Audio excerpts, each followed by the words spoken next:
लोकसभा चुनाव की अधिसूचना जारी कर दी है और इस संबंध में जो कार्यक्रम भारत निर्वाचन आयोग द्वारा जारी हुआ है उसमें जनपद कानपुर की जो लोकसभा सीट है 43 और 44 कानपुर और 44 अकबरपुर, इसमें जो है वो फोर्थ फेज में इलेक्शन होगा और इसमें निर्वाचन की जो अधिसूचना जारी होगी वो 18/4 को जारी होगी।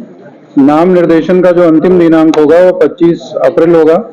नाम निर्देशन की जांच है तो अंतिम दिनांक 26 अप्रैल होगा। नाम वापसी का जो अंतिम दिनांक होगा वो 29 अप्रैल होगा।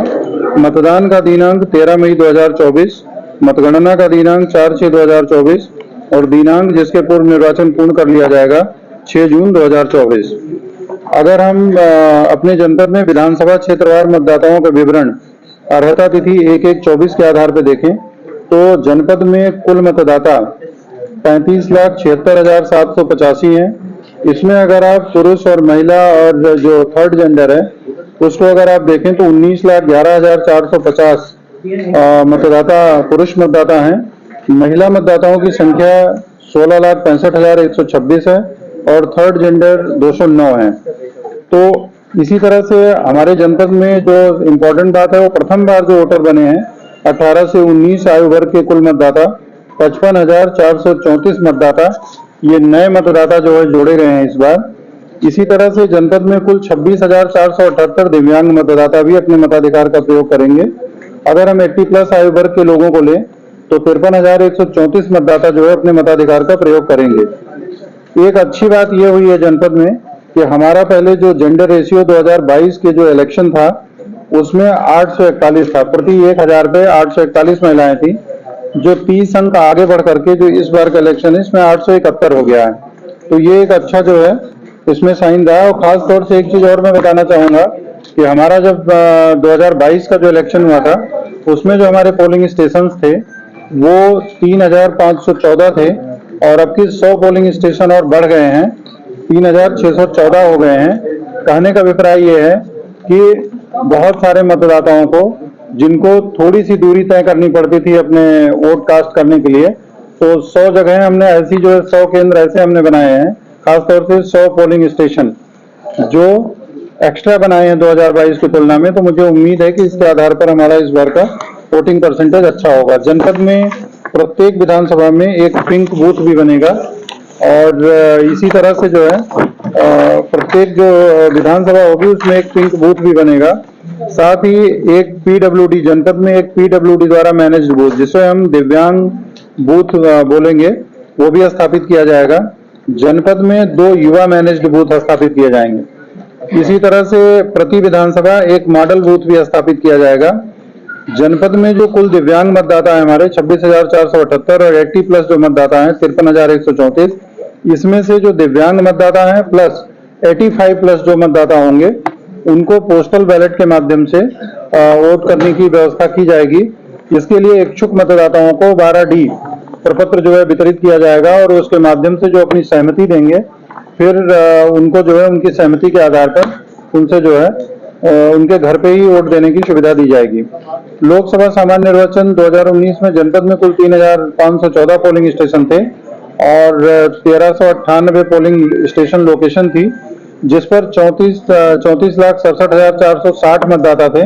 तो इनकी संख्या जो है बढ़ करके मैंने जैसा कि आपको बताया कि अब हमारे मतदाताओं की संख्या लगभग 2 लाख से ऊपर हो गई है, 36 लाख। खास तौर से जो हमारे मतदाताओं की संख्या 35,76,785 हो गई है और इसी तरह से जो पोलिंग स्टेशन हैं वो 100 बढ़ गए हैं। जो हमारी जो पार्टियां रवाना होंगी पोलिंग कराने के लिए वो सभी कृषि उत्पादन मंडी समिति नौबस्ता हमीरपुर रोड कानपुर नगर से प्रस्थान करेंगी। सभी 10 विधानसभाओं की जो पार्टियां हैं और जो भी मतदान होगा मतदान के बाद जो हमारा प्रयुक्त ईवीएम वीवीपैट ये कृषि उत्पादन मंडी समिति नौबस्ता हमीरपुर रोड कानपुर नगर में जमा की जाएंगी और यहीं पे मतगणना भी होगी। नाम निर्देशन पत्र जो है 45 कानपुर के लिए नाम निर्देशन पत्र वो न्यायालय जिला मजिस्ट्रेट कानपुर नगर में जो है लिया जाएगा। इसकी अधिसूचना पृथक से जो है हमारा जो है 18 अप्रैल को जारी की जाएगी। और इसी प्रकार से जो 44 अकबरपुर लोकसभा निर्वाचन क्षेत्र है, उसका जो नॉमिनेशन लिया जाएगा वो न्यायालय अपर जिला मजिस्ट्रेट नगर कानपुर नगर के न्यायालय में जो रिटर्निंग ऑफिसर हैं इसके उनके माध्यम से लिया जाएगा। इसकी अधिसूचना 18 अप्रैल 24 को जारी की जाएगी। और मिश्रिक का जो हमारी एक असेंबली कॉन्स्टिट्यूंसी मिश्रिक पड़ती है, चूंकि हरदोई से वो लोकसभा बिलोंग करती है, तो हरदोई में उसका नॉमिनेशन जो है दिया जाएगा वहां पे। तो अगर हम लोकसभा निर्वाचन क्षेत्र रिटर्निंग ऑफिसर, सहायक रिटर्निंग ऑफिसर का विवरण हमने दिया है, हमने आप लोगों को इसको डिटेल में प्रोवाइड कर दिया है। इसी तरह से जो नोट विभिन्न कार्यों के संपादन के लिए, निर्वाचन संबंधी विभिन्न कार्यों के संपादन के लिए हम लोगों ने जो है प्रभारी अधिकारी और नोडल अधिकारी तैनात किए हैं, उनकी भी सूची डिटेल में आपको जो है प्रोवाइड कर दी गई है, ताकि उससे रिलेटेड जो भी कोई कंप्लेंट या कोई ऐसी बात आती है तो आप लोग उनके कंसर्न जो हमारे ऑफिसर्स हैं उनके संज्ञान में लाएंगे। जैसा कि हम आप सभी अवगत हैं कि भारत निर्वाचन आयोग के द्वारा निर्वाचन की अधिसूचना जारी किए जाने के पश्चात जनपद में आदर्श आचार संहिता प्रभावी हो गई है और आदर्श आचार संहिता के अनुपालन के लिए टीमें गठित की जा चुकी हैं। और अभी जैसे ही अभी ये प्रेस कॉन्फ्रेंस समाप्त होगी, इसके बाद इसके लिए जो भी अधिकारी हमारे तैनात हैं, चाहे वो ग्रामीण क्षेत्र में, चाहे नगर निकाय क्षेत्र में, नगरीय क्षेत्रों में, सभी की एक मीटिंग होगी और उनको निर्देश दिया जाएगा कि जहां कहीं भी वॉल राइटिंग है, जहां कहीं भी इस तरह के पोस्टर्स लगे हुए हैं, पंपलेट्स लगे हुए हैं, उनको 48 घंटे के अंदर उसको पूरी तरह से जो है रिमूव कर दें। तो ये हम उनको निर्देश जो है देने जा रहे हैं। और आप सभी जानते हैं कि आचार संहिता जैसे ही स्टार्ट होती है वैसे ही निर्वाचन व्यय के अनुवीक्षण वगैरह के लिए टीमें गठित हो जाती हैं।